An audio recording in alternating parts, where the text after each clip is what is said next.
Today I will take you back to my first climb on Mount Elbrus, Europe's highest mountain. Let's dig in.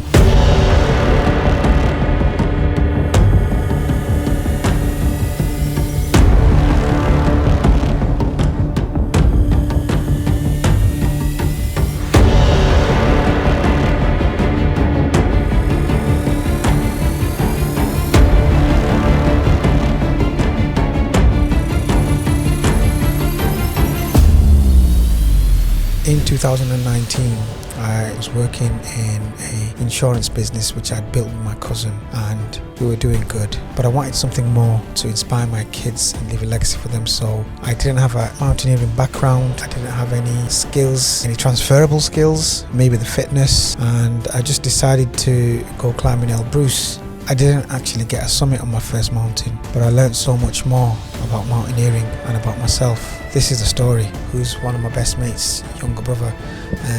These guys decided to come along. Azhar was kind of serious about climbing it. My nephew, he just wanted a selfie on the top. We all went, and so we took a flight from Manchester to Russia via Turkey, and we landed in Mineralnye Vody. Mineralnye Vody literally means mineral water. We hopped on a bus with the expedition company and got to a village called Terskol. This would be our base camp, if you know what I mean, where we project ourselves onto the mountain. And I did a lot of training. I got myself fit and I got myself ready to get up this mountain, and I felt like I was on the prime and peak of my fitness. So we got to Mineralnye Vody. It's a small little village in the foot of the mountain. So we checked into our hostel, and all three of us, we had our own little room, and we unpacked a little, and then we went to the dining room for a discussion about the plans. I was feeling a bit out of place, maybe not out of place, but because I didn't know anyone and it was hard for me to just mix in, people weren't letting on. It felt a bit weird, but the expedition company, the operators, were really open and very approachable, and we listened to what they had to say. We heard the plan. The plan was we trek on two different mountains, or two different treks, one up to 3,000 meters, and the second one, I think it was about 3.6 or 3.8 up to the observatory. These were separate treks off the mountain just to get acclimatized. So the first day we'd go to 3,000, come back, rest, relax. Next day we go up to 3,800, come back, rest, relax, and then we'd go on the mountain. So we did this. The first day it was really easy for me. I did not feel the altitude whatsoever.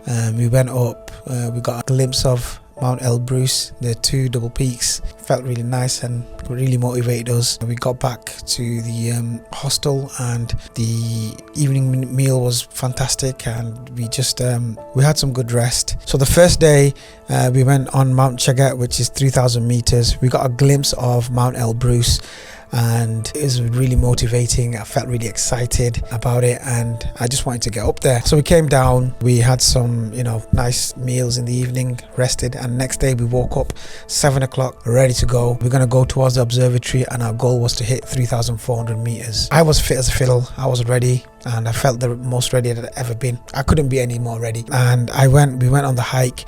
My nephew's with me. We got Azhar. We're just climbing. It felt really good. And we went to halfway through, we went to the waterfall, and it was really nice to get some pictures there. We moved on. All in all, it was a good day's hiking. We got to 3,400 meters. We're going to the mountain. The next day, we're going on Elbrus. So I woke up the next day, all excited. My blood was just gushing everywhere. This is the day we go to Elbrus, and I was so excited to get on the mountain. We went to the Azor village, which is I think 2 kilometers away or 3 kilometers away from Terskol where we were, and we got to the ski lifts. We realized that we all had to carry a 20-liter bottle with our backpacks that we had.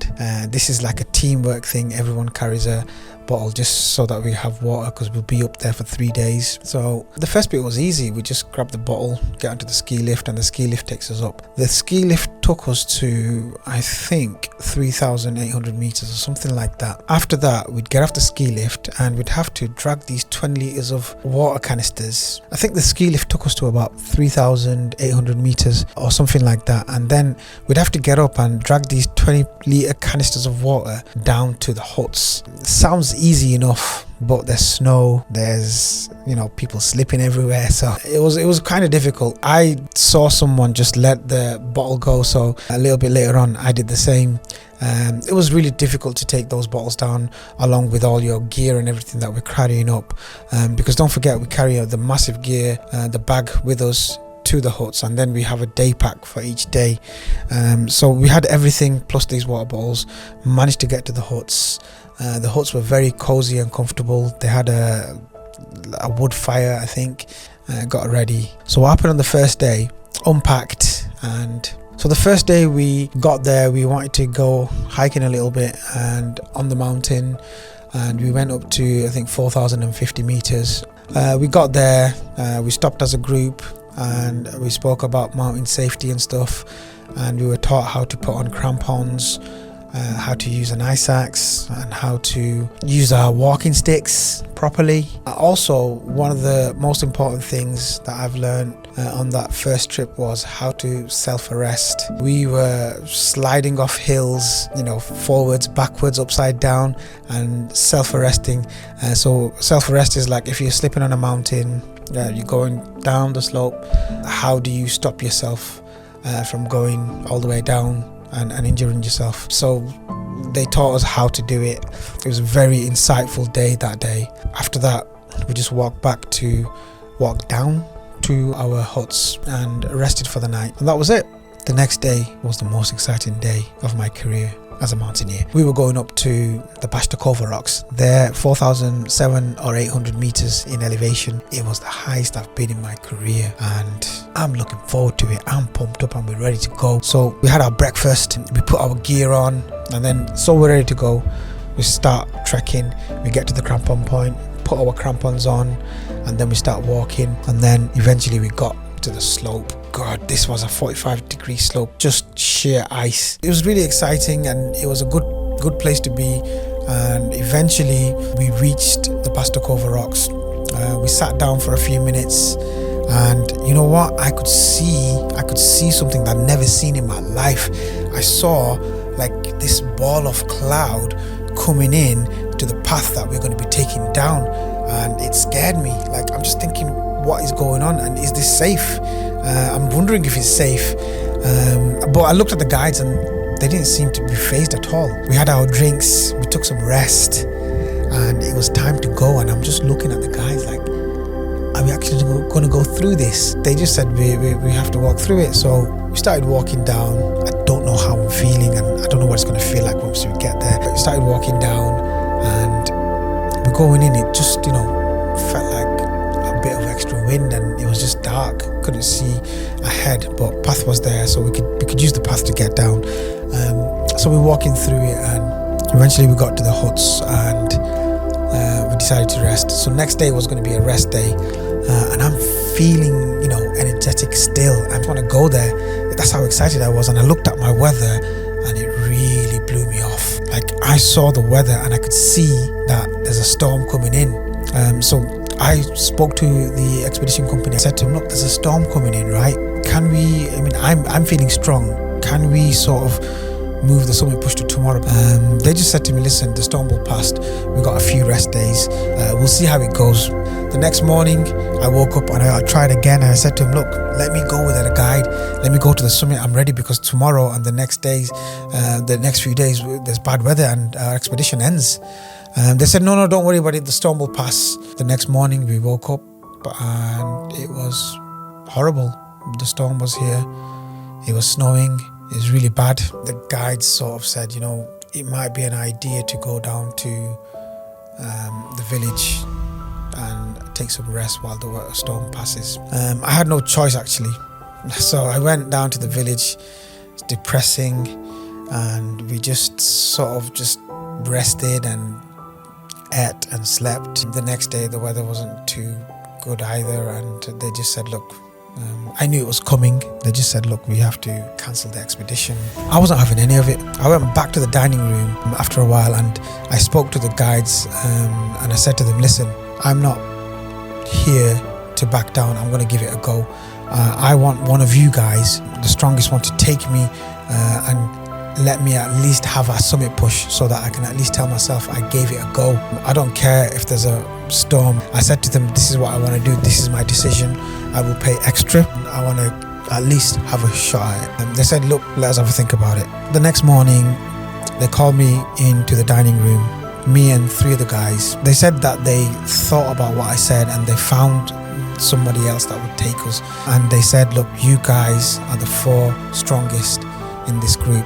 If anyone's got a chance at this summit, it's you. And so I'm excited to meet this guy. He greets us all, and I said to him, bro, we're gonna get the summit, right? And he's like, yeah, God willing. I'm like, all right, okay, no problem. So we got some rest, got up at 11, got ready. I think it was about 12 o'clock by the time we set off, and the weather was calm. Half an hour in, the weather started howling, the snow was coming down. It was really hard to walk. We were probably going 5 times slower than what we were doing on our acclimatization. Can't see anything. The weather is really bad, and the snow is just making it impossible to see ahead. And we're walking, and then suddenly the guy's like, stop, and he just stopped us all in our tracks. I'm not thinking what's going on, and then he just points and he goes, look, there's a massive drop there. And I'm like, oh, that was a close one. We got back on track, and then we were walking. We must have walked for another hour and a half or so, and the guide stopped us again. It's like another cliff. This happened all along the way, and then eventually it got to a point where it felt like we were just going around in circles, and Islam was like, that's it. Everyone sort of agreed. He just said, you know what, let's go see the sunrise. Watching the sunrise, and had some water and stuff, and then we just made our way back, and that was it. I was deflated, and there was nothing more I could do. I did my best. I even hired a separate guide to try and take me, even in bad weather. I was willing to go, but it just didn't happen. And that was it. We got down, back to the village. That was the end of the expedition. One thing I wanted to discuss is equipment. The thing is, a lot of people might think that buying equipment is expensive. Starting off mountaineering, I'm here to tell you it's not. I started climbing. I did my first Elbrus expedition. The most expensive piece of kit that I had, and I've still got, are these Scarpa Phantom 6000 boots. It's a double boot system. It's got an inner bootie in there, if I can get it out. So they were about 475 quid from Amazon. A place in Spain sent them to me. That is the most expensive piece of kit I've got, and I've been able to utilize it throughout all my expeditions, although I don't use them now as much, but that's the most expensive piece. When we're talking base layers, I got from Sports Direct. I think they were a £5 each, the top and bottom, so I got 2 sets for 20 quid. Socks I got from Sports Direct, £5.99 I think they were at the time, for 3 pairs. With regards to technical equipment, the ice axe I actually hired from a shop in Terskol, and the crampons I also hired from a shop in Terskol. I do have my own now, but the pants that we had I bought from Go Outdoors, I think. The pants that I had were also from Sports Direct. The light alpinist jacket was a Carrymore alpinist jacket. That was 40 quid. The outer jacket that I had came with a fleece. It was a 3-in-1 jacket. I've got a waterproof jacket. I've got a fleece that I can take off and wear, which I utilized on my hikes for acclimatization off the mountain. I think that was about 40 quid as well. And what else? I bought a headlight for £15 I think, and I rented the helmet from Terskol. A list of equipment that I had, and that's basically it. I mean, glove liners, Sports Direct, and the outer glove, Sports Direct. Everything, most of the things I actually bought from Sports Direct at the time when I started off, and I must have spent a couple of £100 buying all the equipment, aside from the boots. I also had some Carrymore trekking boots. They were 40 quid. I used them for a good 2 or 3 years before one of the anchors that hold the, I don't even know what you call them, before one of the hooks for the laces came off, but they were still in good nick. So all in all, I'll leave a list in the comments and here of the gear I used and who they were from. Thanks for watching, guys. On the next episode we go into this.